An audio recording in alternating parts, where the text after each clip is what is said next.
baby trees. Bonsai. Bonsai. Bonsai. Bonsai. Close enough. The Black Pondo Podcast. So, cheers. Yeah, cheers. Thanks again for coming. Thank you for having, Well, thanks for having me. thanks for having me too. joining and talking with me again. Dinner Yeah. was super great. Trees we've been working on have been awesome. What is this? I can't even say this name. Oh, I think it's sheldag. Okay. Sheldag. It's not super fancy or anything like that, but it's very drinkable. 12 years, Speyside, single malt.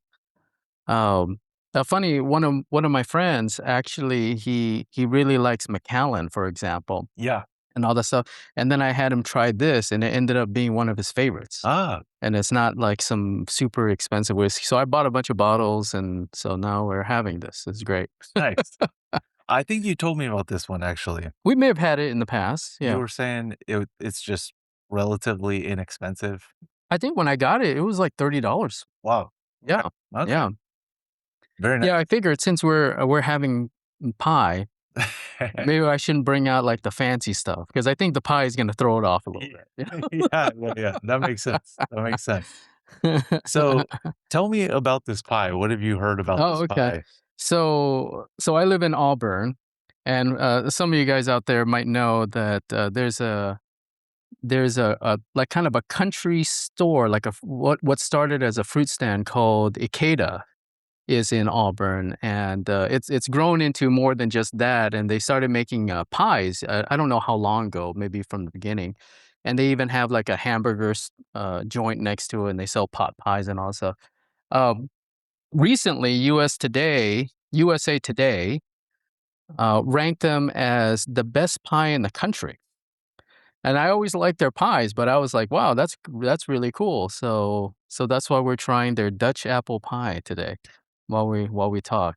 Looks This- really great. This pie is dense. Like it's It- super it's- heavy. Yeah, you know how sometimes you get a pie and you take a scoop out and it just like Yeah, splatters? yeah. This Not like so holds flat. this form. This is like what you see in like cartoons, or It's like a no-flop animations. pie. It's a no flop pie. Yeah. That's right. Yeah. Well, But yeah, it's let's great. listen. Yeah. Yeah. So what's the place called again? Ikeda. Akeda. I think Ikeda is how you pronounce it. Yeah. Yeah, they get pretty busy on Fridays and the weekends because people like to stop by, pick up a pie on their way to Tahoe and stuff like that. But yeah, one of these days I should bring the guys there because they have really good hamburgers, and they're known for also their chicken pot pies. Ah. It's just like a big, Ooh. solid chicken pot pie. If you like chicken pot pies, Yeah. they also have crab rolls and stuff like that. Yeah. Yeah. Nice. Yeah, I heard they have good fruit as well, just in general. Yeah, which very good is fruit. Yeah, an I important think thing. they still have orchards, and Yeah. I don't know if all the fruit that they have in their pies are from their orchard. Probably not, because they seem to make the same pies year over year. But I think they do use their own fruit when they can, I Yeah. believe. But yeah, I always see like peaches there, and they're like giant. Yeah. You know, Nice. All right. Yeah. I'm digging in. they're doing all right. They should sponsor this. They just Or actually, they really shouldn't, because I would be like, I'd come back like 30 pounds heavier. They just hook you up with free pies all the time. yeah, right. And that probably wouldn't be so good. But Mm. let's see. I haven't had their pies in a while. I generally stay away from pies overall, but Wow. man, that's a good pie. That's a damn good pie. That tastes really good. That's so good, dude. I mean, it's sweet. It's not super sweet. And I like how the apples are not like mush. Yeah. See, they still got the crunch in it. Oh, yeah. So it's like you're eating apples still. So, and we were talking earlier, like I love apples, right? Yeah. Yeah. Wow. That is And then the, really good. crumble on the top. Yeah. It's Really no good. joke, right? That's no joke. Yeah. Okay. Yeah. So there's a spot called Avila Barnes down where I live, and they make really good pies. Oh, yeah. I think this is a step above. Oh, okay. Okay. But one thing that I like to do, this is really weird, Yeah. maybe every couple years or so, if I'm like really happy or maybe I have a really bad day. I buy a full pie Okay. and I go down to the beach Yeah. and I just start eating it right from the middle. And I just by myself, just like every like couple years or so. I see. I You see. should try it. It's I've never done that. But it sounds great. it's the best ever. You should try it. You should absolutely. Hopefully, you're doing that when you're really happy and not when you're down and out. Yeah. I think I've only done it like I think when I started it like right out of high school. I think my girlfriend broke up with me in high school, Okay. and that's when it That's when started. you started doing But that? Okay. since then, it's been more of a Is positive thing. I see. Oh, So that's good. That's good. Is it a pretty big pie or yeah. I similar mean, similar size? It's not like a Costco pumpkin pie? Usually I don't like eat the entire thing, Oh, okay. but You like you're I just mean, kinda but I skipping get it. pretty Okay. close. I get Okay, pretty okay, close. I can okay. put down some pie You for can put sure. this Absolutely. But this is very, very good. Like insane. It's pretty. Yeah, it's great. It's been a while since I've had it. I forgot how good it is. I think This it is pairs amazing. well with the sh- Shield egg? shilled egg. The scotch? I have no idea. I don't know about that actually, but Um, it doesn't really. No pie pairs with whiskey, right?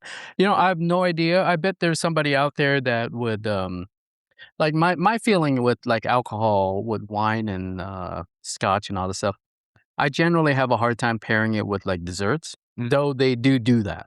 mm, Usually, what happens is that because what you're eating dessert wise is generally so sweet, mhm, it starts to distort the scotch or the wine at least taste to me. It actually makes the wine taste more bitter to me or mm. more Yeah. tannic, right? Now, I've never had pie with scotch Mm. before, so It's a good time it's to. a new experience. Yeah, that's probably a good thing. If I mean, it didn't change it that much, actually. yeah, I think it tastes fine.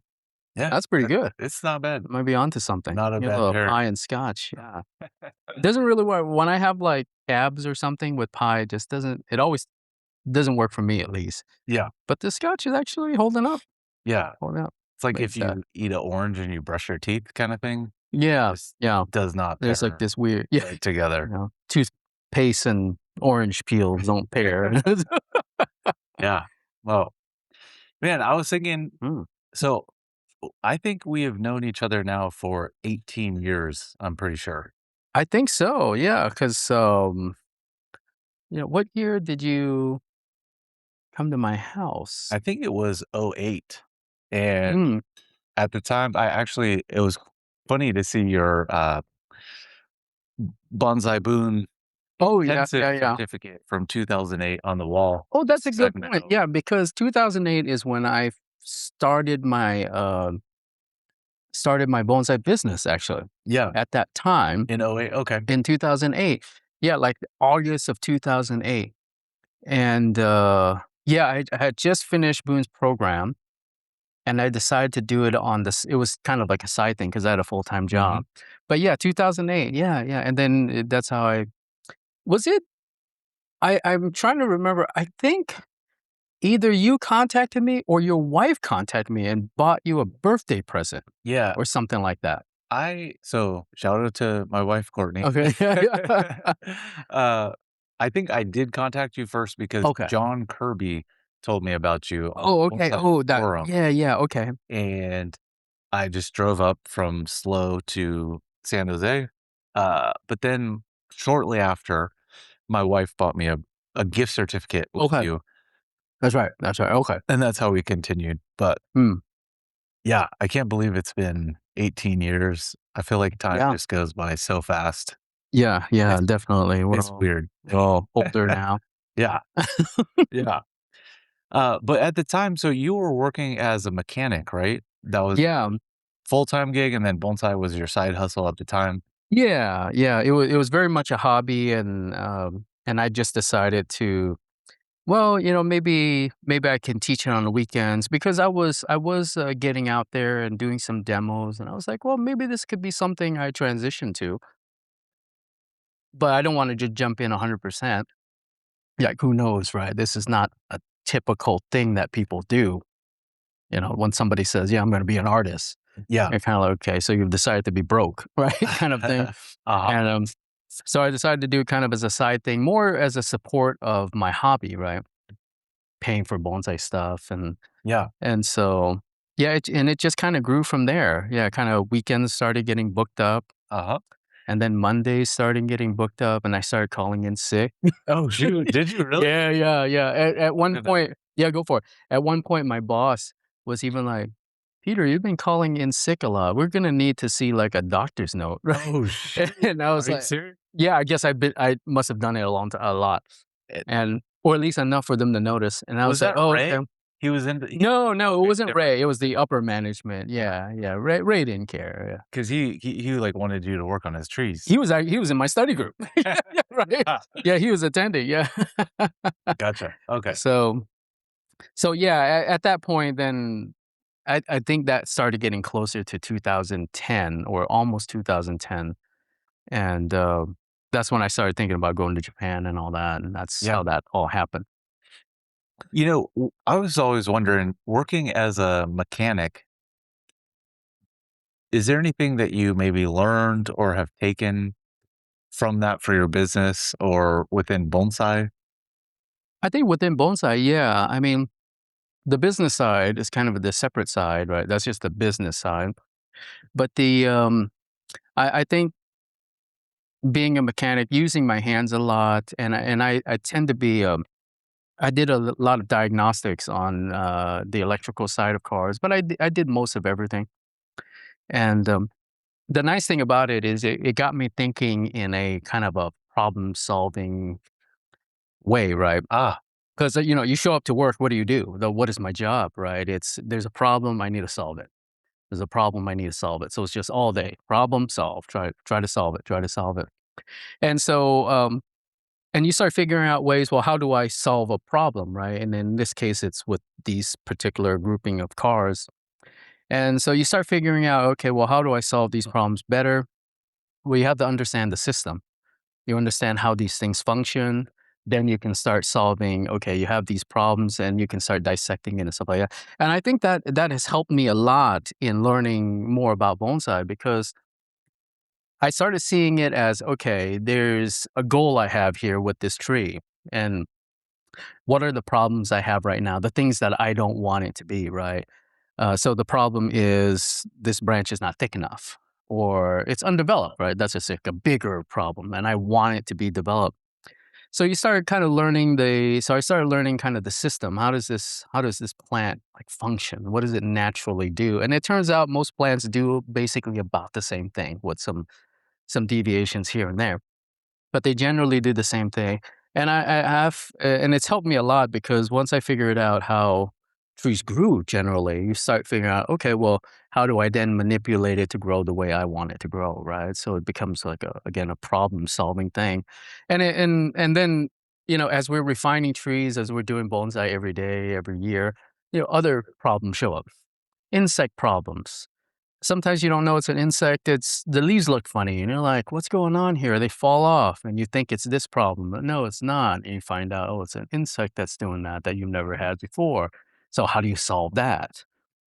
You can now all of a sudden, I know all different insecticide products and fungicides and different, groupings of them. So they don't. So you're what do not they using call the those? same group. Different groups. Yeah. I was gonna say Yeah, classes, but classes groups. and groups, yeah, Yeah. yeah. So So you there's don't like wanna use one, stuff from two, the same group. uh-huh. Yeah, I don't even know exactly all of it too, but, Frag groups? Am I working right um, there? that I'm not sure. Okay. I'm not sure. I know I've been asking ChatGPT a lot about insecticides and fungicides. Yeah. Obviously, it goes in one ear and out the other ear. Yeah. But I found that really good for insecticide and fungicides. Mm, I've not used that. I should try using it. That'd be very helpful. Yeah, and at least from an ag perspective, there's a lot of information about fungicides and insecticides, Mhm. so it can give you that information. Yeah, It doesn't it probably, like, in terms of how it correlates to working on trees in a container, it might be a little that's different, yeah. yeah, maybe Mhm. questionable, but at least it can give you like the general ag knowledge and dosages and which, can you mix this fungicide and this insecticide in a tank together? Mm, Is it safe to do that? Things nice. like that. But that's cool. I mean, I witnessed you I see you diagnosing things all the time. Yeah. And I never really thought about the fact that you used to be a mechanic Mm, and maybe you picked that up from there. But like even today, we're looking at my Chinese quince, and it's not that they're not growing, mm, and it's not even that they look horrible, mhm, at least in my mind, maybe, I don't know, in your mind. mm. But for some reason, they're just not pushing with the type of vigor that a lot of people are getting, like yourself. Mm. I know you were saying Caesars, Chinese quince are blowing out, and Yeah, we were yeah. just kind of going through, well, hey, you were asking me questions. How hot is it where you live? Let's look at the UV index. What have you been feeding it? No, like going through all the different steps of a diagnosis. Yeah, yeah. That's fantastic. And, yeah, and then hopefully again, right, just trying to solve this problem that we have. So then we can move on, right? Uh, which is interesting, right? Because I started looking at life that way too, right? And then how it kind of plays all out. And when you're living, it's generally a series of these problems that you have to overcome in life. And so, and again, you break it down, and hopefully that it translates a little bit and helps me out in just figuring things out outside of bonsai, which I think is great. Absolutely. Very wise. I love it. Nice. Well, hey, thank you for doing this again. Really appreciate it. Yeah, yeah. Thanks for I having me. uh I'm not exact I think it's I don't know. I just want to talk with you about all different types of things. I Okay. go Yeah. all over the place. Yeah. Sounds good. Sounds good. I was thinking initially that we would talk about horticulture and Okay. general care for bonsai. Yeah. However, I did put a question out there on Instagram, or actually, I asked if anyone had questions for you. Hmm. And the number one question that I got in several different formats of the question was about ramification. How do you get such good ramification, specifically on your deciduous trees? I Mm. know those two are correlated quite Yeah. heavily, but I think ramification might be more exciting, Yeah. Yeah. Okay. Okay. or, Yeah. Yeah. or we could go into, Yeah. Just try. How do I I don't get know. more branches on my tree? Right. Kind of pretty much that's the main question is, especially on deciduous trees. Yeah. And Yeah. so, I mean, it's a great question. It's a difficult question to answer because there's so many parts to answering that question, right? Um, you can spend a lifetime learning it, or you end up going to Japan, for example, or studying with somebody for a very long time to understand it. But I mean, if you break it down, a big part of it for me is I do try to break things down to just simplify it and make it a little bit more practical. So it's not so technical. I mean, it can get technical, but why make it more technical than it should be, right? And of course, it's going to vary from tree to tree. Some of the basic kind of foundational stuff inevitably falls back to just like when I was diagnosing problems with cars. It's just understanding how that particular plant grows. And let's just say it's a Japanese maple in this case, right? I think for most people, if they're working on, say, like a trident maple, they're probably seeing some success. They're finding that the inner nodes do get shorter as they cut and stuff like that. And trident maples are a little bit more uh, forgiving in that sense. You cut it, you get it to divide, it slows down a little bit. The tree is weakened a little bit, so the inner nodes start getting shorter and shorter. And then you start playing around with fertilizer, which you can then get things shorter. But Japanese maples tend to fight you a little bit more. They naturally grow longer in the nose.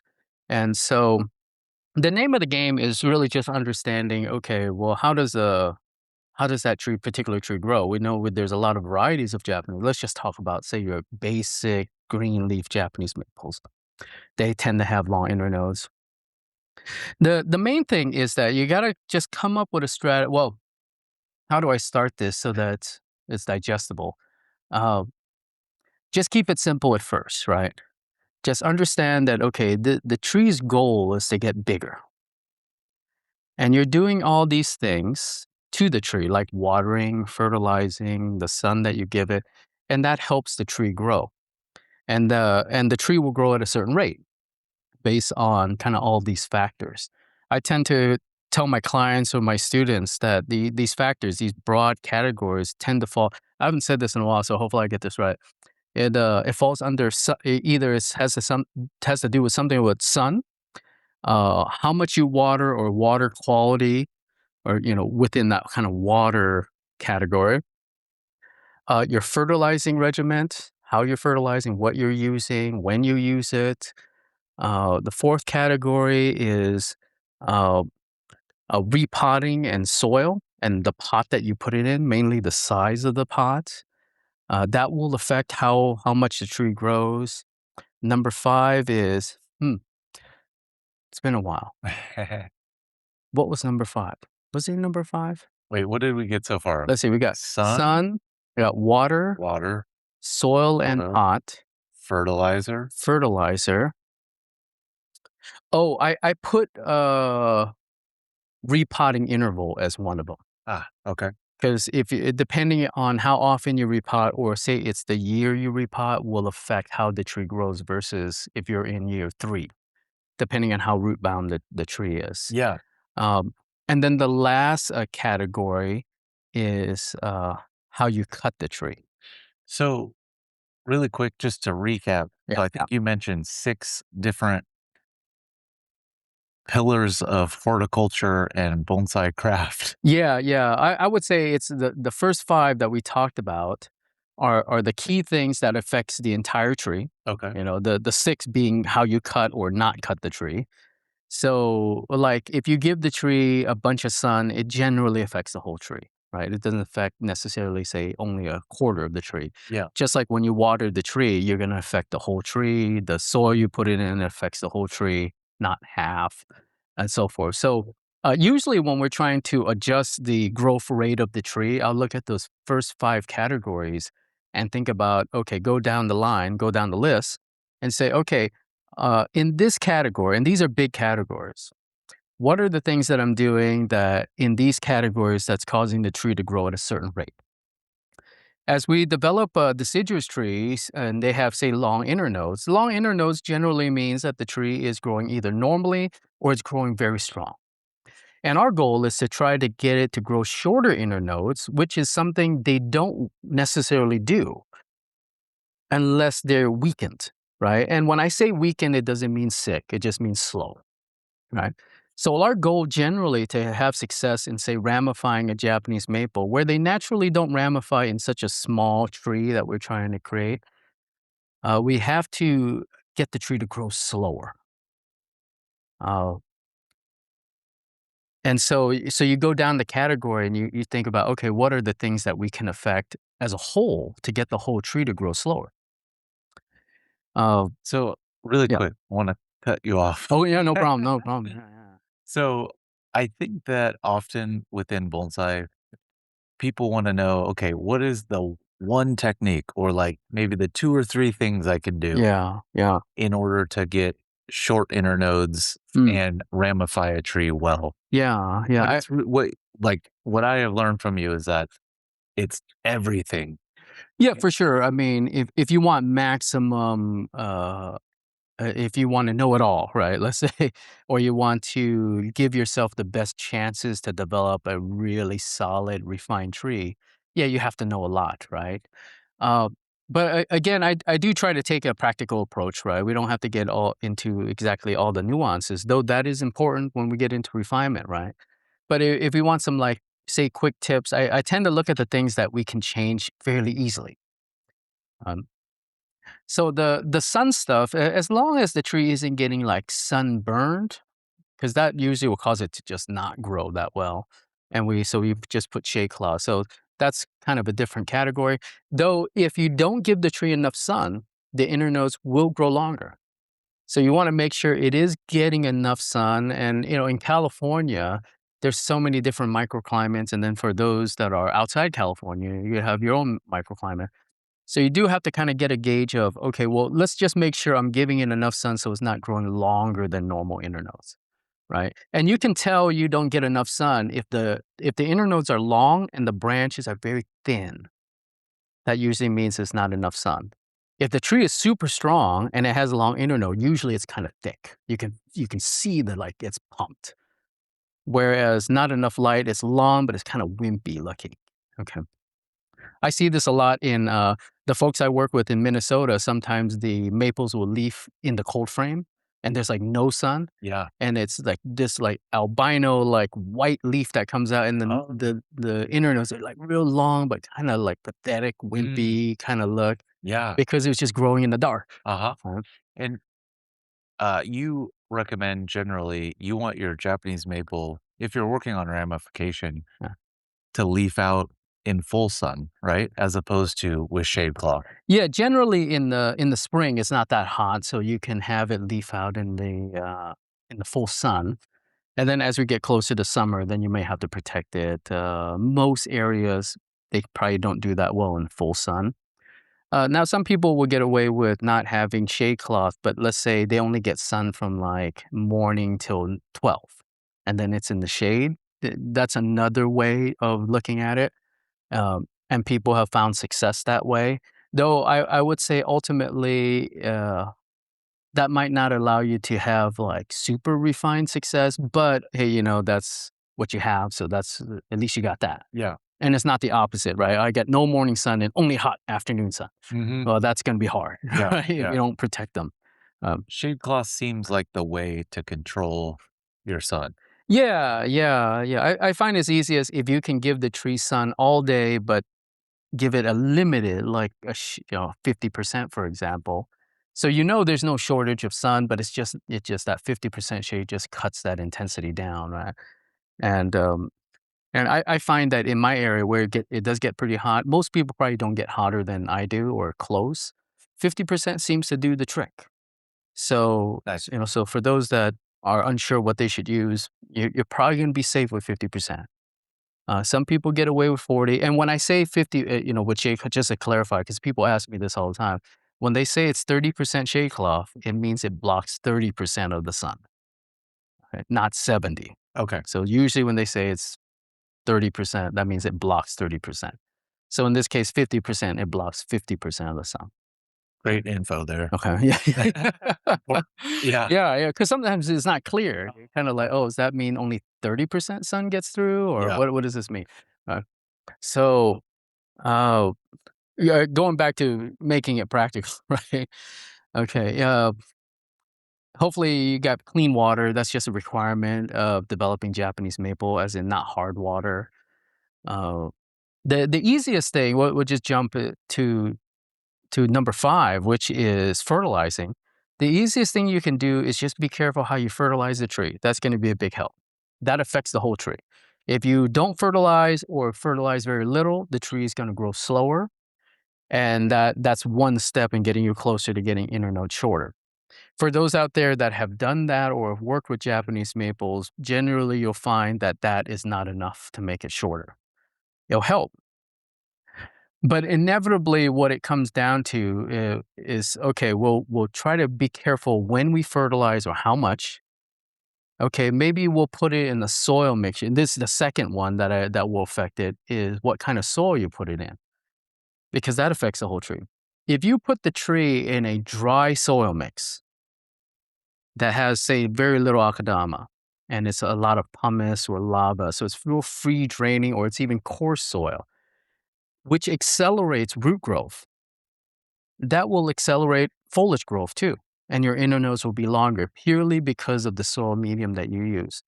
Generally, my advice is that if you use a soil medium that holds more water longer, roots will generally grow slower and the tree will grow slower. So, for example, you can go all the way to, you're just going to put the tree in 100% potting soil, right? That's pretty wet stuff. You're probably not going to water it every day, or maybe it's only once a day. The roots are going to grow slower and you could get shorter internodes that way. All right. That's not what I do, but you could do that. And you will still find that sometimes doing that is not enough. Okay. Because we've all planted the Japanese maples in a pot just for the garden, for example. It's not like they grow suddenly short internodes. right? They can still grow long internodes. And you're like, okay, well, apparently that was not enough, right? So you got the fertilizer part, you're reducing that, you're trying to put the tree in a wetter soil medium. And for me, if people are curious, I generally use a 50% akadama and let's just say for the other stuff like lava or pumice, 50%. Sometimes I'll bump it even higher, right? It just kind of varies from tree to tree, but usually my baseline is 50% akadama. So it holds a bit more water than less, right? Akadama. You always go sifted and you use the same as a similar size particle. Yeah, yeah. I sift the dust out, and yeah, I try to keep the particle size the same. I'm not a big fan of mixing bigger and smaller stuff like that. Though there are people who do that. That's up to them. So usually I use most of the time it's small. Even on big trees, I use small. Right? If I use medium, the tree will definitely get stronger. Which is a nice tip on the side that if you have a weak deciduous tree or trees that are weak and you want it to get stronger, put it in a little coarser soil. You might have to water it more, but it will get stronger because the roots will grow more aggressive. Okay. Okay, so you do these things such as, okay, I'm holding back the fertilizer, I'm putting it in soil that holds a little bit more water, and that's supposed to slow things down. You find that's still not enough. Inevitably, dealing with Japanese maples to get their internode shorter requires the sixth category, which affects parts of the tree, which is how you cut the tree. Okay. And I subdivide that into two categories. One is generally cutting back. You get a branch that's growing, it's growing one long branch. You cut a middle out, which is the strongest part. So you just weakened it and you cause it to divide. Okay. And when you cause it to divide, instead of it feeding one long runner, now it has to split to two, it slows down. One, you just cut the strongest part, you weaken the tree, it stressed out the tree, so it's going to be slow. And then now it's got to regrow, but it's growing two branches instead. So those two branches are going to grow proportionate to that one long one. They'll be shorter than the original branch. And you'll start finding success, or you'll start at least noticing that when you start getting more division, the inner nodes will start to get shorter. It might not be the shortness you want, but there will be some reduction. So at least you see that that is working. It's just maybe not working enough.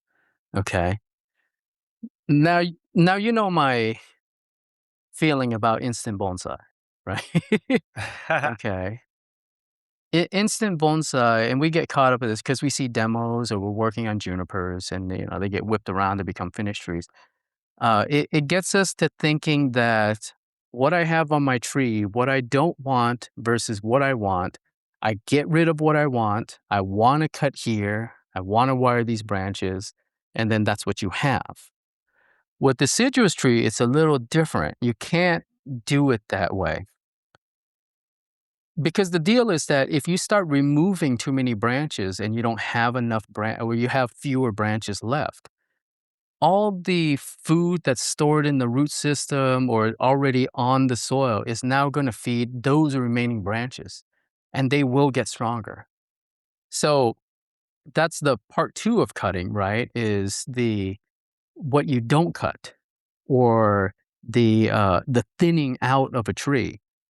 The biggest enemy of getting long, the biggest enemy of getting shorter internodes is over thinning your tree.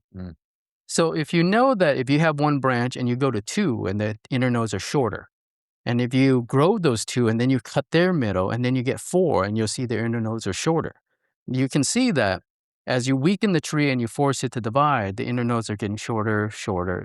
It has to share all that food, right? Assuming that your fertilizing is the same and consistent. You're not like adding more or taking. So more mouths to feed. Just think of it that way, right? And so you got 4 mouths or 8 mouths to feed, and then you decide to cut 4 of them off. Now the other 4 gets all the food, and then suddenly they become stronger. So the biggest mistake in trying to get shorter internodes on a Japanese maple is the over thinning of the tree and not being okay with leaving branches that you don't want, but you have to use them as quote unquote sacrifice branches to keep everything else slow. so that you can keep adding more branches, so that in the future, when you do decide, okay, these branches I never really wanted, but everything else that I do want is growing slow enough that when I cut these branches I don't want off, they will get stronger, but not so much that they're suddenly 3 inches long internodes. And okay, maybe they got a little gain, and you're okay with that. Okay, so it's this more subtle replacement of branches you don't want with the branches that you do want. Okay, which does mean that your tree looks very funny along the way, because there's a bunch of branches. It doesn't look good. The structure looks weird because you're like, well, why is there that little spike ball with 10 branches growing out? Don't you want to get rid of that? It's like, well, I do. Like, who likes that? Nobody wants that, right? But you may have to keep it because cutting that off may cause the bud that you want to grow a 2-inch internode. And then who really want? You have a spike ball and a branch, or you don't have a spike ball, but now you have a 2-inch branch that you can't use anyways. You might as well have just kept the spike ball. At least that spike ball had a bunch of short inroads on it, right? Yeah. Um, so backtracking to, okay, some quick ways of just getting shorter internodes is keep more branches than you want. And on a side note, you may find that that's actually not enough branches in ramification. And we have to kind of reset our idea of what is considered too many branches. Okay. Control your feeding, adjust the soil medium that you're putting in. That's the biggest start. I always start with that, is come up with a feeding regimen that isn't just super crazy. Get your tree in a soil medium that doesn't cause the root system to grow so aggressively. That's step 1 and 2. And then you start working the branches. Uh, if you're just purely trying to get shorter internodes, you're going to do the cutback. I mean, there's so much to talk about to get it shorter, but just basic. Okay, you're going to cut it back. You're essentially coming up with any technique you can do to slow the tree down. Cutting back middles and getting it to divide is one way of slowing things down. So you can then incorporate defoliation, because now you took how the tree can produce food. You got rid of the leaves. The tree has to regrow the leaves, so that takes a bunch of food. So of course their internodes are going to be shorter because they don't have a lot of food to keep feeding this growth, right? And it's all about finding kind of the right balance of all these techniques that you use to slow the tree down, and essentially modifying those techniques to get it to slow down exactly how you want it to grow. And there's a huge learning curve on that, unfortunately. It's not so straightforward. You have to do the cuts that you believe is right, see how it's growing, and then decide, did that work out? If it didn't, well, should I have cut it more? Should I have cut it less? Did I do it at a funny time of the year? Maybe it's not the best time. So all those things. Most of the time, we're doing these techniques during the growing season when the tree's actively growing, versus in the winter where the tree's just kind of sitting there. Okay. So hopefully that helped some. That's kind of a clear thing. I mean, we can talk about like my yearly schedule and what I do, if that helps, right? That would To be try great. to slow things down. Okay. It's not a complete story, but at least it gives you an idea of what I'm doing during the year. That would be Okay. awesome. Okay, so we can go month by month, right? Okay, and we'll go through this quick, right?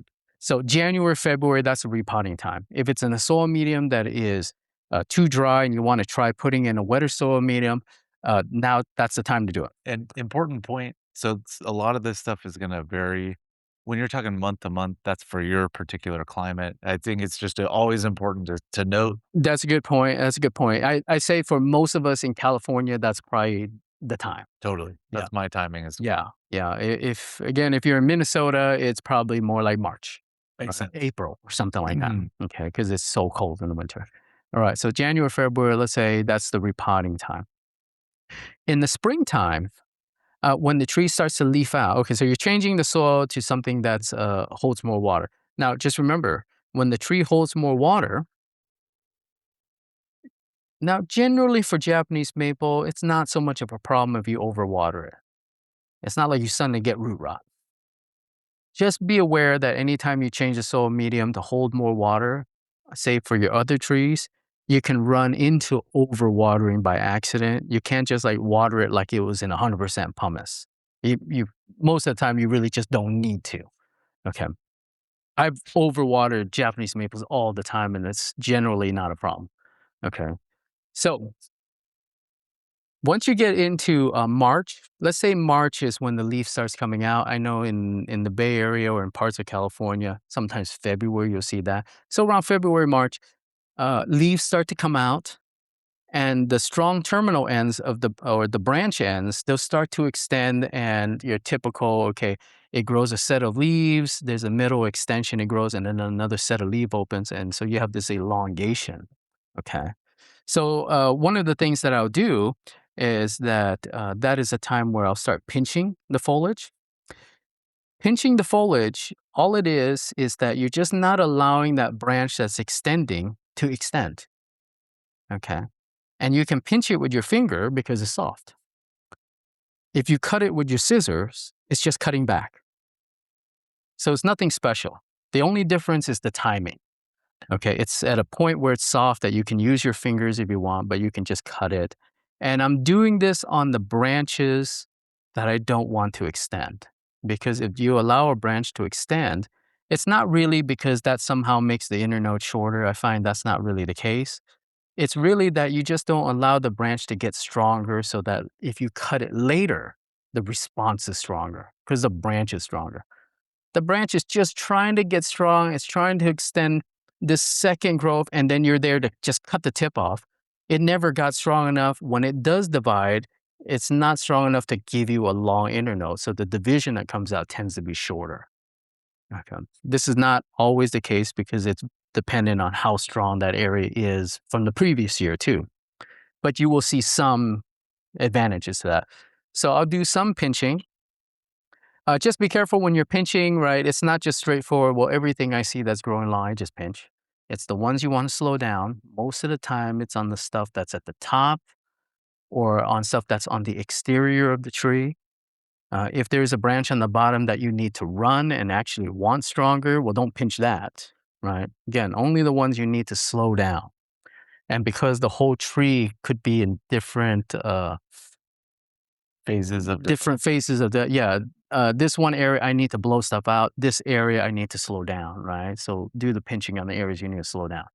So that's one thing I do in, say, February, March, April, because you'll pinch some in March, and then the other branches that didn't have runners, they'll start to kind of get stronger because they were not messed with, right? We messed with the branches that were trying to grow. So the other ones that weren't really going to grow, now they get a chance to grow. And you might do a number of rounds of pinching throughout that spring growth. So you're doing that in March, April, March, April, more or less, let's say February through April. And then at the end of April or early May, again, this is more California, that's when the foliage hardens off.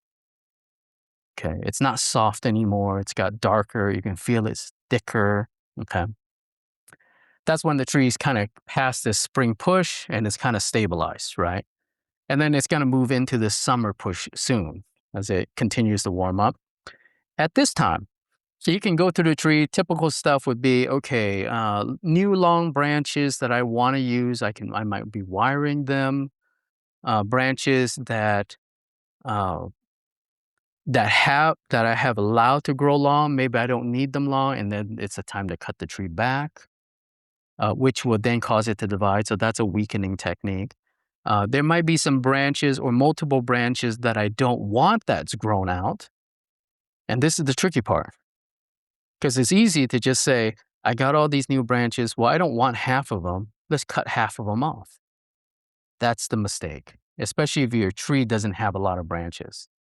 You have to somewhat pick out some of the branches you want, but you have to keep some of the other branches you don't want and use them as sacrifice branches. Now, don't let them just get stronger. You might have to cut it just to force them to divide, which will weaken it, but it's still there, but it's not getting stronger. Yeah. It's actually weakening the tree because it's now trying to divide because you cut it. And the branches you want, you might be cutting or you might be allowing to grow depending on what you want, right? Want them to do. Really quick. Yeah. So you said sacrifice branch. And my mind's usually, when I think of sacrifice, I'm thinking something that you allow to run Mhm. really far to thicken. Yeah. But Yeah. I think you're talking about a different kind of sacrifice branch. Yeah. Yeah. I'm talking about sacrifice branches in like the most basic way of looking at a sacrifice branch. Because, yeah, most of the time people think it's a branch that you're running, right? And it's a sacrifice branch because you're running this branch to thicken it, but you don't need the entire 6 foot branch, right? You only need the first 3 inches, let's say. And so the rest gets chopped off, hence the sacrifice branch. And what I'm talking about is that these branches that you don't want, but you cut them back and force them to divide is another form of a sacrifice branch. They're not these 6 foot runners, but you're using them as like a branch that will absorb the excessive amount of food you have in the tree. It uses it. If you cut it off, then the food goes to something else. But if you keep it there and you force it to divide, it's using the food. And on top of that, if you decide to then defoliate the foliage, you're forcing it to use more food because now it has to grow leaves back on top of that. So, and that's where defoliation comes into play, where you can, it's cutting back is one thing. That's going to be the best way to weaken a tree. And the defoliation is like the cherry on top to weaken just a bit more. Right now, some trees take defoliation very hard. So you can't do that on every tree. But on general Japanese maples, you can. Okay. And so that's a great way to slow it down some more. Now, when we're slowing trees down, it's always two-sided, right? You have a tree that's growing so fast and it's not working out. I'm not liking these branches. So it's like these are useless to you. So you do everything you can to slow it down, but then you have to be careful because you can go over the other side, which is you slow it down so much that the branch got so weak that it starts to die. You cut the leaves off, it can't grow the leaves back. It can bear, well, it can't, yeah, it's let alone try to grow some kind of extension afterward. And then you start losing branches. So you've just went too far. And that's something we have to figure out too, right? Where's this balance of I want to weaken it, but not kill the tree, right? I want to slow it down, but it still has to grow some, right? There's so much balance in bonsai. Yeah, yeah. And these are things that we individually figure out as we're working on the tree. It's like, okay, I pushed it too far, right? I got to pull it back. I can't be that aggressive and so forth. So, and these are things we learn year to year. And of course, it's based on what we see the tree doing. So we gotta be able to see that too. So those are the sacrifice. Those are considered sacrifice branches too, right? And these are just like a 6 foot runner. Nobody looks at those and say, "Oh yeah, that design looked great." Right? It's not supposed to look great. It's just a necessary means to get to. It's just a means to an end, right? So, and going back to that's why developing deciduous tree in this instant bonsai manner, it doesn't work because it requires too many of these sacrifice branches to stay temporarily while you're getting the branches you want to grow the way you want. And so after this, the tricky part is deciding, well, when is it time to get rid of that ugly branch?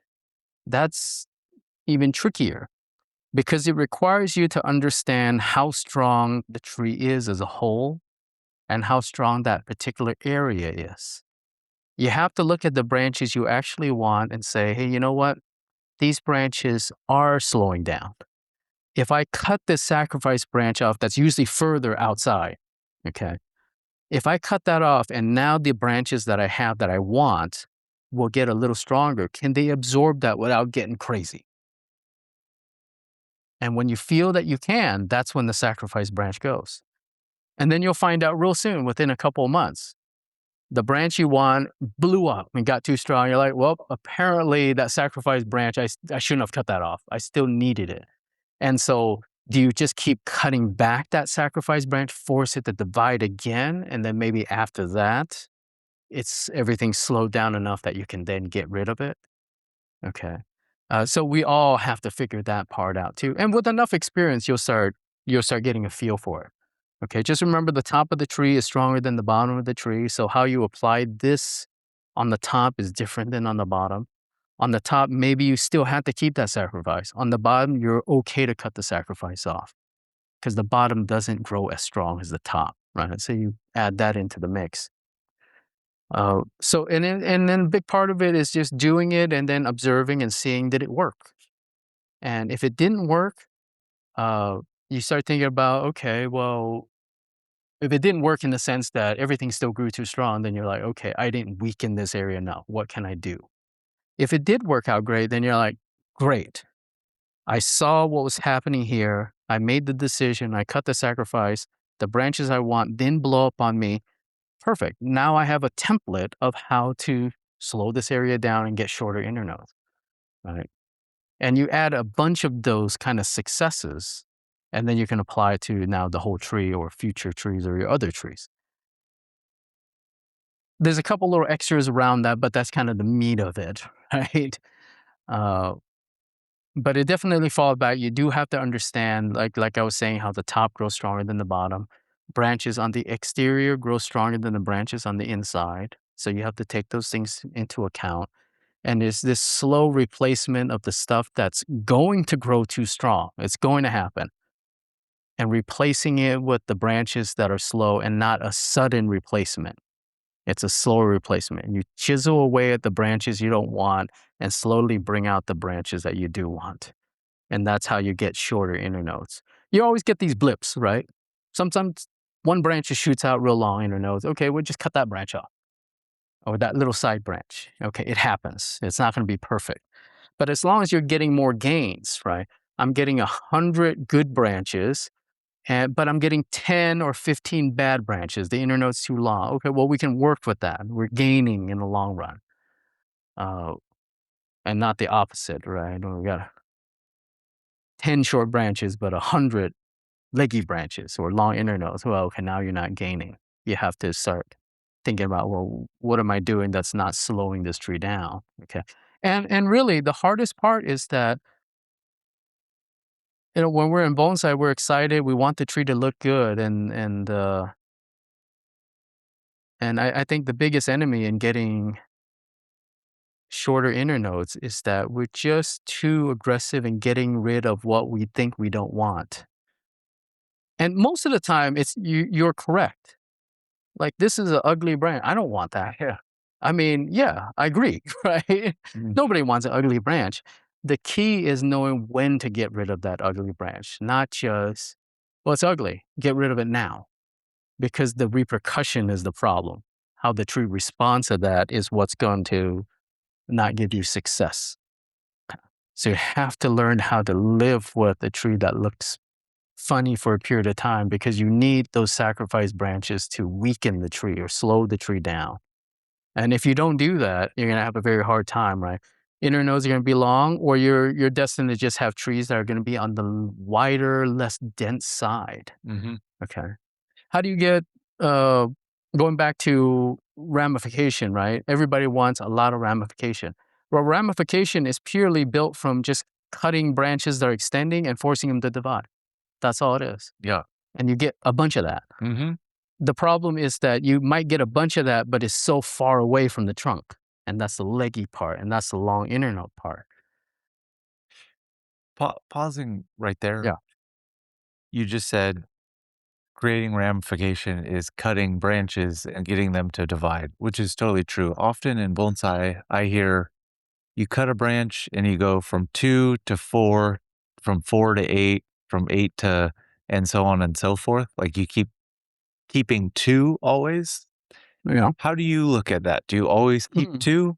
I think the key part is that it's exponential as opposed to 2.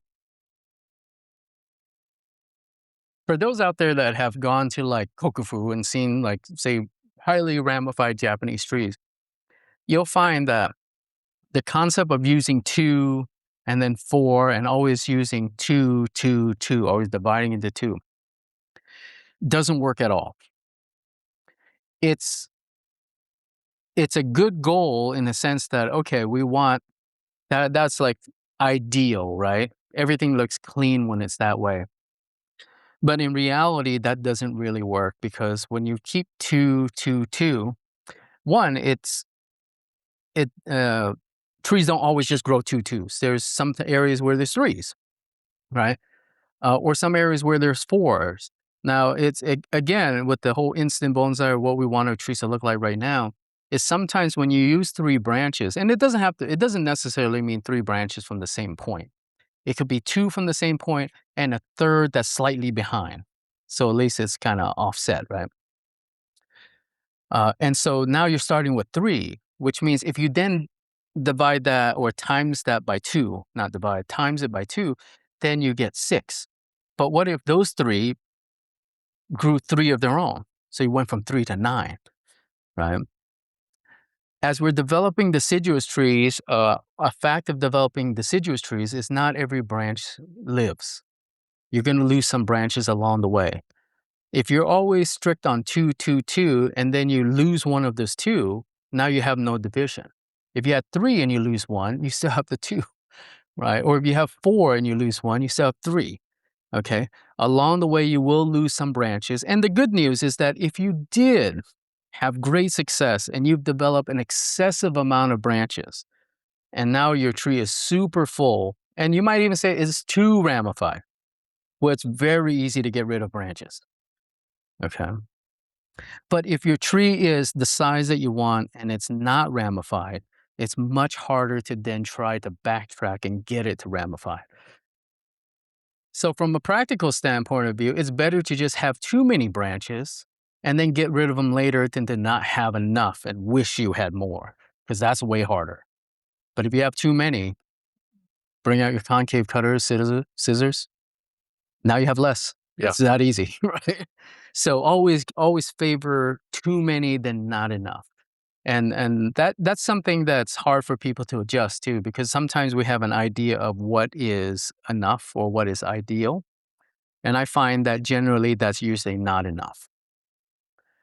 When we look at a juniper versus a deciduous tree and we try to say maybe reverse engineer it, how was that made? Juniper is a little bit more clear cut. Deciduous trees, refined deciduous trees doesn't show you all the 6-foot branches that were there before, all the long internodes that were used as a sacrifice, all the 4 branches that people use and 2 of them died along the way. It shows none of that. It only shows all the leftover success, right? Whereas on a juniper, you can kind of reverse. It's like right there looking back at you. You can break it down and say, oh, that was built. It's not quite that way, but on a deciduous tree, it's not as straightforward. You can't reverse engineer. It's not as clear cut. You can't tell that there was a major branch that got cut off here and the wound was healed, right? And aged to the point where you can't tell anymore. And you're like, well, how'd this tree get such great taper? And so, well, it didn't just grow taper by itself, right? There was a branch, a big giant trunk got chopped off, right? And the wound is 8 inches wide. And a new leader was grown, and that wound is healed, not just healed shut, but to the point where you can't tell that was a wound anymore. And that new leader has gotten so big that it looks like the tree has natural taper. Okay. It's hard to see that sometimes. Sometimes you can see it because it's not completely aged out, or the taper change is it's not so smooth, and you can kind of see, it looks like it was a cut point, maybe there's a little shoulder or something. So you can't reverse engineer it, which makes it harder. Because you can't just look at the tree and say, I think I know what they did. It requires you to take the harder route, which is, nope, this is what these trees do, and how do I get it to this? And start figuring out all the pieces that I'm not seeing on this finished tree. And unfortunately, that just requires you to work with the tree and gain experience either on your own or through instruction from somebody that does know, and they'll point these things out to you, which is a huge time saver. But the downside is you have to pay for it, right? Just like in any education, right? But you could technically learn it yourself if you have a keen eye for how does this thing grow. And when I do this, how does it grow? When I do that, how does it grow? And you start finding all the reactions and you say, well, these reactions are the groups of reaction that I need. Yeah. How do I get more of that? right? And you start figuring this out, piecing it all together, and then you come up with a game plan, and then you follow through with the game plan. Follow through, right? Not I cut it and it's supposed to magically be short internodes tomorrow. It takes time for these results to kind of show themselves. Hence the whole patience thing, right? And it sucks because because you're excited. I get it. But it is, yeah, you just have to kind of let it do its thing and see how it progresses and learn from it. And hopefully you'll get success, right? You get little success and you get more and more and more and you keep at it. It Yeah. becomes better and better. And then before you know it, you're like, you know exactly what you need to do. Right. And if you don't and you're still having a hard time, then yeah, try to seek advice, right? From trees that you see are ramified. And you're like, what did you do? Right. It's kind of interesting that when you put uh on Instagram, right? Uh-huh. You ask, well, what are some questions that people have for me? And it was like, well, how do you get more ramification or short internodes? It's not.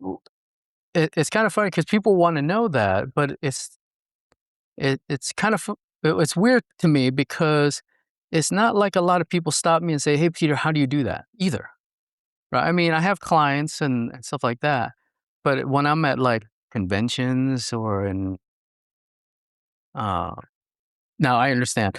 Some people they're good about it, right? They know like, well, I don't want to bother Peter, right? I get Yeah. it. That's great. But it's not like I get a bunch of questions like that either, right? I would have thought I'd get more, Uh-huh. right? Uh-huh. That people, okay. I want short internodes on my Japanese maple. I can't figure out how to do it. Who's creating trees that have shorter internode? I'm not saying I'm the only one, but you look at who's doing that.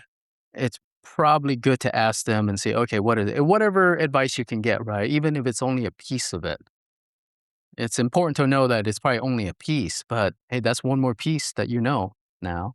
Now you just have to figure out, well, in this puzzle, where does that piece go?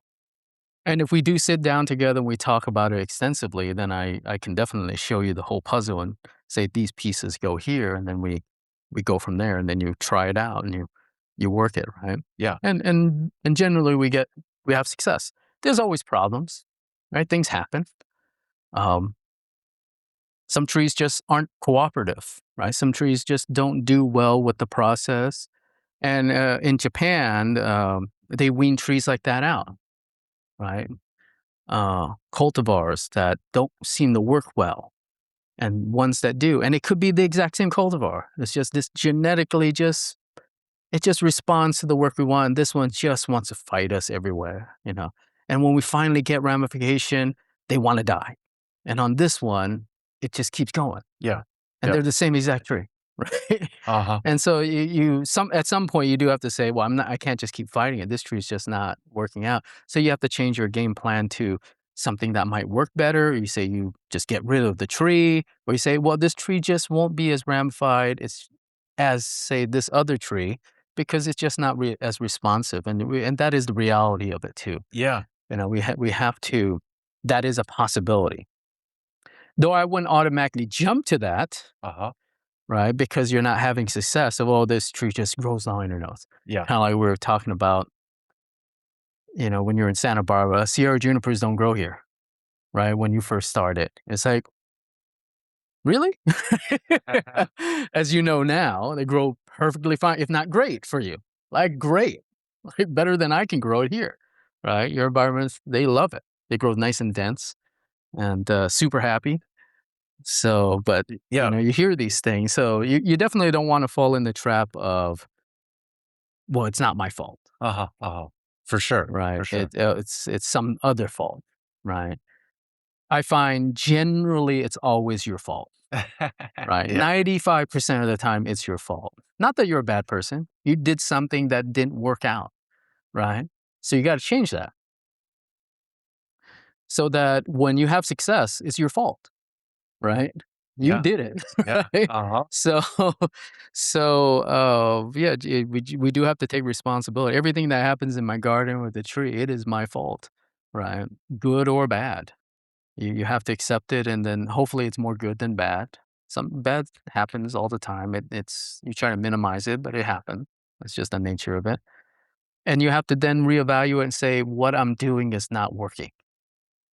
You have to accept that. Okay, it's not that you failed. Actually, that's maybe a sign of success.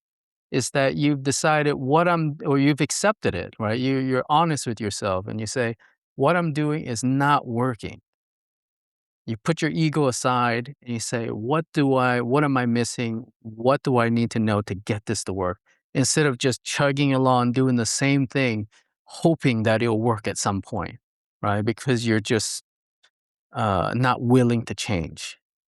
Okay. Either because you were instructed this way, or maybe you're just stubborn and you just feel this is the way, or and on a side, maybe even you're a little embarrassed because maybe you teach people or you're the leader of a club and you're like, well, you can't be the one that's wrong, right?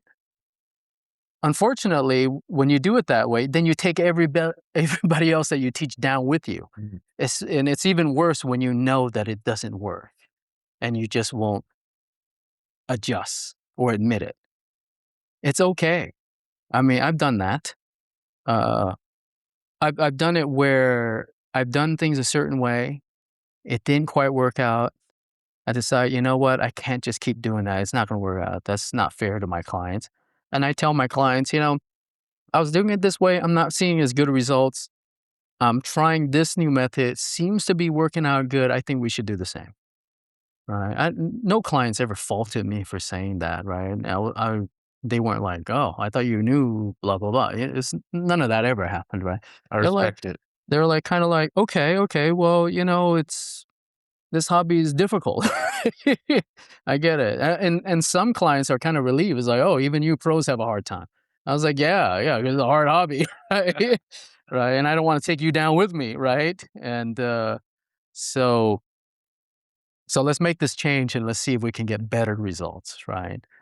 Uh, I suppose if the results were all bad all the time with everything that we do, okay, maybe I'm not much of a professional. Okay. Yeah. Right. If we have some good results, or more good results and just these little bad results and we try to figure things out, then okay, well that's good. We're trying to get better. Right? We're all trying to get better.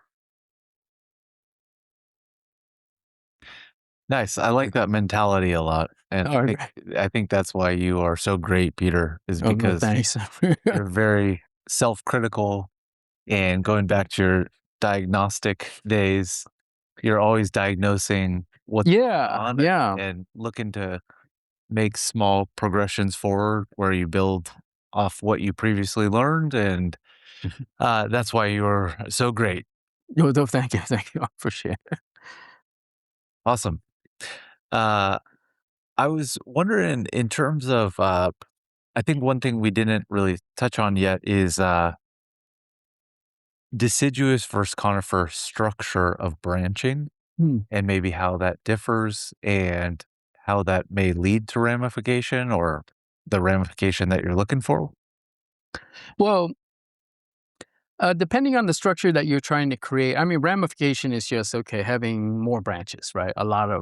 Ideally, a lot of little branches. Usually, that's what we think of. Though having a lot of big branches that then changes to smaller branches and smaller, I mean, that's ramification too. So just say a certain number of branches on your tree. And why do we want ramification on the tree? Well, generally because we're creating these smaller versions of big trees. And big trees have a lot of branches, and we have to kind of show the same feel in this small tree, which means we have to have even more. And they tend to have to be very close together, right? So it's somewhat proportionate. Now, when we get into styling, uh, depending on the shape that you want, will require a certain amount of branches. And in some styling, you don't need a lot of branches, some you want more. When we talk about, say, conifer shapes versus deciduous shapes, I mean, you can make a conifer look like a deciduous tree structurally, and you can make a deciduous tree structurally look like a conifer if that's what you want, right? It's just where the branches go, right? The lines that they follow are just different. It doesn't change the fact that there's a bunch of branches. uh, Does one need more branches than the other? Well, probably a little bit, but not that much. Yeah, not enough for me to say, oh yeah, the one has significantly more branches than the other. For deciduous styles, most of the time the structure, it could be a blend of some conifer type structure and then finished off with more deciduous structure, which is a little bit more of a broom type effect. So you have a kind of a central point, and a bunch of branches keep dividing and it keeps expanding like a broom. All right. If it's a side branch, it's like a sideways broom. Whereas on a conifer, we think of more branches that kind of come down. They have kind of these pads kind of shape, and there's multiple pads in, say, the main branch, and you have a lot of kind of the shelving kind of look. So you can cut a deciduous tree to have that same look, and there are a number out there that looks great. Again, like that. I would say that most conifers don't look so good when they're structured like a deciduous tree. Though you'll be surprised how many conifers actually grow structurally like a deciduous tree in nature. They don't just grow pads all the time, right? Yeah. They do grow broom type shapes. But they often, as they get older, they may break apart and become maybe more pad like. But structurally, they can be very similar. But so you have conifers that don't necessarily look good with deciduous type structure. They look better with pad-like structure. It tends to look older. On deciduous trees, you can use some of that, right? It doesn't have to be purely a broom. You can use things like you can bend main branches down that looks like a conifer because it makes the tree look older. But then from that point on, it levels off and maybe it turns more into kind of a broom shape. And so you get a little bit of the best of both worlds, right? And on deciduous trees, having a lot of branches tend to show age, uh, and taper change and all that. Because when you look at a very old deciduous tree, it's not sparse. It's got a ton of branches that you see all these lines everywhere. So you want to mimic that, okay? And it's up to you and how much you want to mimic that. How much ramification is enough. Uh, for me, I tend to fault more. Well, have too much. That's better than not having enough. At least let's get onto the train or the trend of let's all have too many branches first, then not enough. Then we can correct it. We can Yeah. pull back, right? That's a problem we don't see. We don't have yet. that Right? much. Yeah. Yeah, our big problem is we don't have enough branches. We played that part to death, right? Let's have too many, and then at least ride that for a little bit, right? For sure. So try to default to having too many. Uh, but yeah, I mean, structurally speaking, you're just putting branches in different spaces so that they create a different type of silhouette. Inevitably, it comes down to what is it that the creator is trying to create. Do you blend both of them where like some are pads and some are broom? You don't really. We tend to there's some consistency problems in the styling when you do that. So you tend to kind of pick one version of it and then kind of repeat it throughout the tree.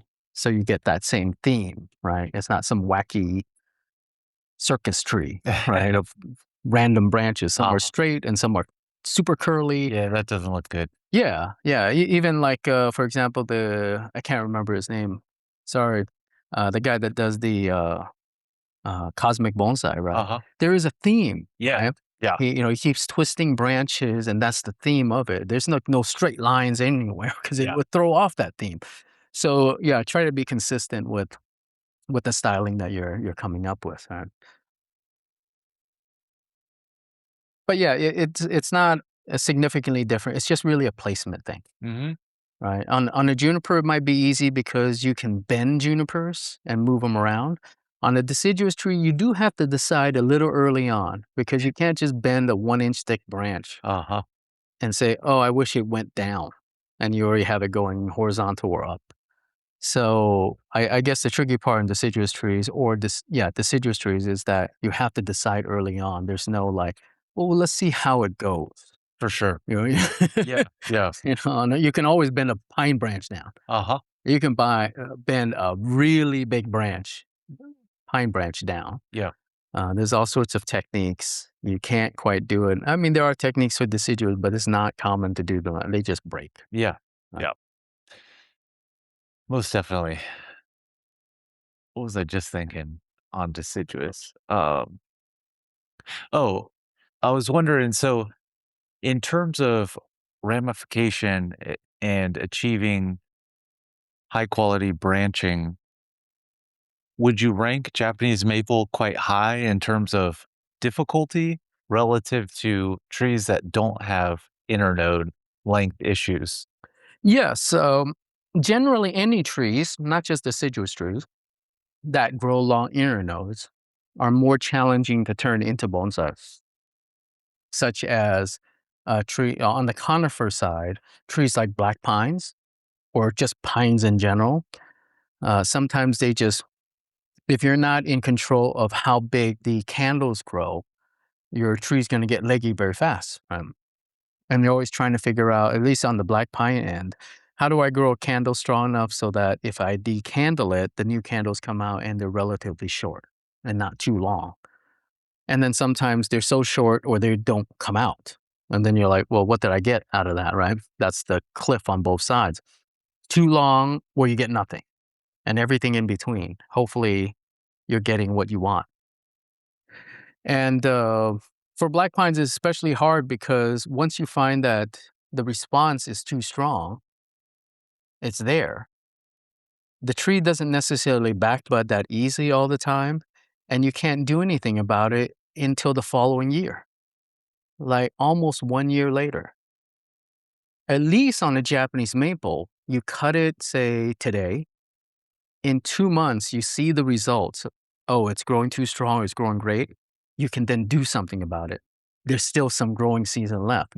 On a black pine, you don't know until the end of this year from when you decandle, and you can't do anything about it until the following June, right?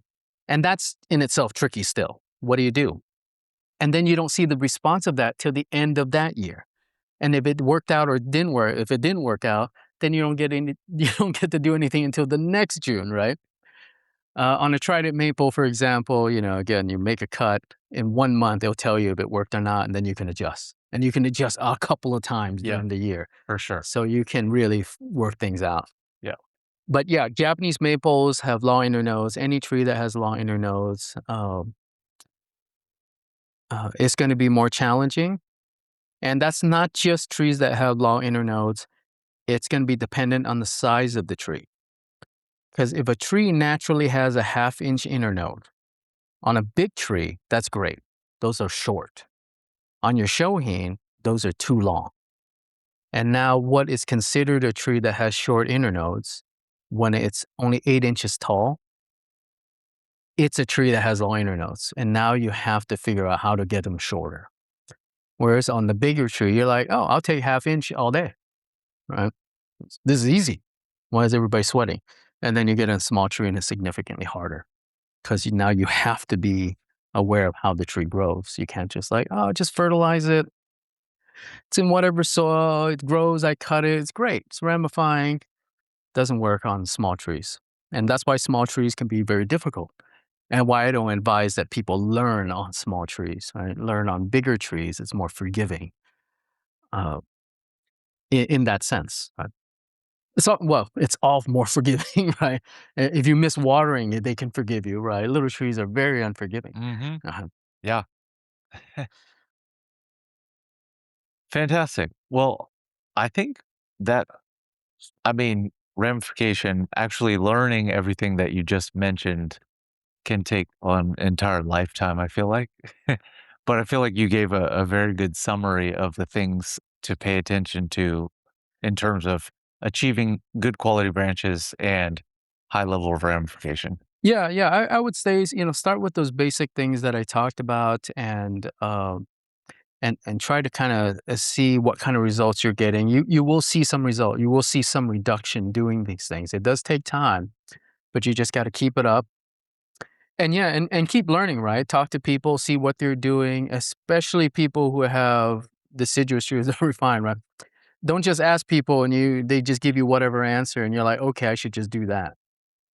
make sure that there's a way for you to verify that that's good information. Like, I like how their trees look. Yeah. They do have good trees. It's not because they just tell you in a very loud voice, Mm-hmm. or they're the president of a club or whatever, right? Yeah. Or they have a bonsai business, right? It's just like you were talking about, the guy's talking big about bonsai, and all the pictures on his Facebook page are just other people's trees, Mm-hmm. right? So we've got plenty of that out there. Right? So just make sure whatever advice you're getting it from somebody where you like what they're doing with their trees, not just because they said it, or they for some reason have some kind of authority. And I felt for that when I was young in doing bonsai. I saw that all the time. You swore they knew exactly what they talked about, and they would just be great until I saw their trees. Yeah. And I was like, Yeah. wow, they know how to talk, right? Yeah. That's about it. Yeah. And it's just disappointing, right? And you just lose time, right? How many years do we lose because of that, right? Because we're not doing things well. For sure. Yeah. Yeah. I feel like it is hard to know who to listen to and who Yeah. not to listen to. Unfortunately, in bonsai, there is a lot of bad information. I feel like it's getting better, Mm. especially in the United States. I mean, There's so many sources now, right? absolutely. Yeah. Yeah. Yeah, good and bad, right? Yeah. I just be wary of the local bonsai club, even everyone has really good intentions Mhm. at Mhm. a bonsai club or on a bonsai forum. Yeah. It's just like there's so many different perspectives, and often these people are just hobbyists as opposed to professionals who have studied a lot in depth. Mhm. And so it's hard to know who to listen to sometimes, Yeah, especially yeah, when it's you're difficult. just getting going. Yeah, yeah, and I would say when I started, why I connected with Boone in the first place, I was very new. I was in the Midori Bonsai Club in San Jose, and he came and did a demo, and he brought some trees as example trees. And when I went to the club and I saw those trees, I was like, "Wow, those trees are great. Those are the best trees I've ever seen. I need to hear out what this person has to say because apparently he's doing this." Right, and if that's what I want, well, I shouldn't listen to some random dude, right? I should probably listen to what he has to say and then go from there, right? So that's how you found Boone for the first time at Midori? Yeah, yeah. Nice. He came Nice. and did a demo. Now, I actually I knew of him, and I went on his website. He had been tested, but I was like, I was unsure, right? Because I didn't know him and all that stuff. And then he happened to come to the club like a month later, and I saw the trees in person. I was like, okay, I should probably learn something from this guy, right? Yeah. So, and yeah, that's why I started with him, and I learned a lot from him. And then I went to Japan, right? Learn more. Solid. Solid. Yeah, from people where their trees were great too, right? Uh-huh. Okay, Uh-huh. well, what did you do to do this? For sure. Awesome.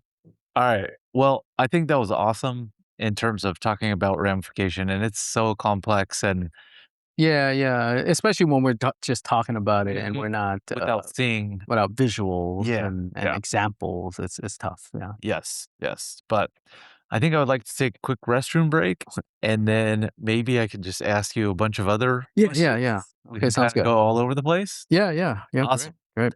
I think I'll I might finish do this a. pie. Yeah, yeah. I You- didn't give you a chance to Oh finish. no, it's okay. You want more pie? No, I'm good. Oh, no. I do. I do, yeah. That pie is so good. It's so good. But I shouldn't You eat. should eat some more pie. It is really good, huh? Like Yeah, it's great. phenomenal. Best pie I've ever had. Oh, that's good. I'm gonna leave my mic on and go pee. But I'll Okay. turn it off.